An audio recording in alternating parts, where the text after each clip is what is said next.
Art Epstein and his colleagues work on a scale 1/1000th the width of this hair, proving that big things come in small packages.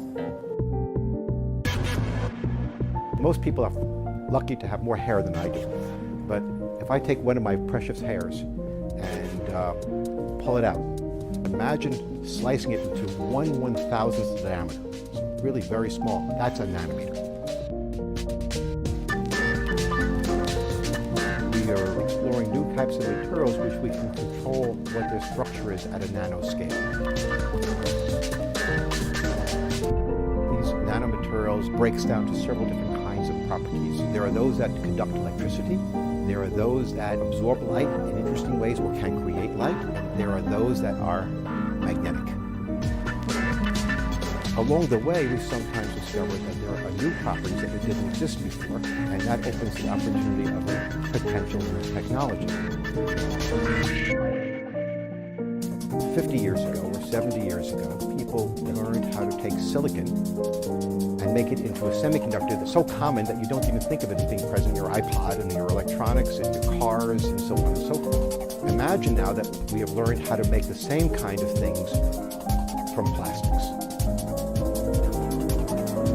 The sun produces light, and that's energy, and photovoltaics or solar cells harness that energy and turn it from light energy into electrical energy. Typical solar cells are rigid and can break and are brittle, and they have to be put in panels on the roof. By doing with the plastic, you can actually make a roll of film that one can unroll and coat over a tent. So you might imagine going camping, and just when you unroll your tent, you're actually unrolling your electrical source. Windows can be coated with thin layers that are semi-transparent. It still serves as a window, you can still see out of it, but now it's harnessing a certain amount of light, and that can be used to help power that building. We have to go ahead and get the efficiencies up higher, and we have to get stability a little bit better. Even if they're less efficient, the cost per watt is better. So if we can make a solar cell that produces energy efficiently and is inexpensive, we wouldn't be as dependent on fossil fuels for our energy supplies. The research group here works principally on fundamental science. Our role is to understand how we can use chemistry to make new materials and understand how the properties of materials are the same or different than previously known materials, and if they're different, then why. Basically, what we have here is a plastic that we're working on. By adding some chemical, we're able to change the morphology of the structure such that it will attract water or repel water. So we form a surface which looks like the surface of my beard. A lot of little fibers sticking up. So what I'm showing you today is the modified surface that will actually repel water. So what I have here is just ordinary water, H2O.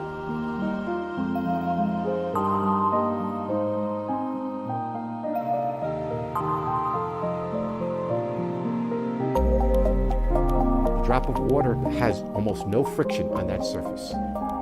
Potentially, we could use this material to coat the window of a car so that when rain is falling, it will repel the water, so you don't need a wiper.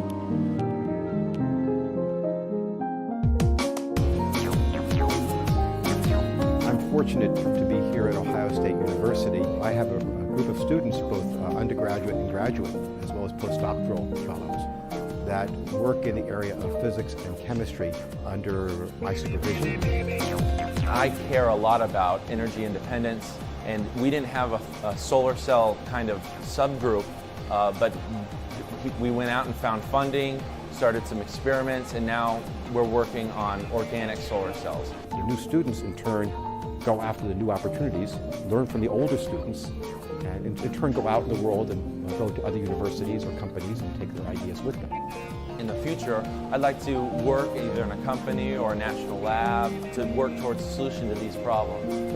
But in general, I hope that my efforts are part of a much larger research effort that's going towards finding efficient, reusable ways of harnessing energy. It's an exciting area that will continue to grow, I think, for many, many decades. It's sort of like working at a playground, and the issue is how do we stay focused on a few things and not do too many. When we come back, The digital pen is mightier than the recorder.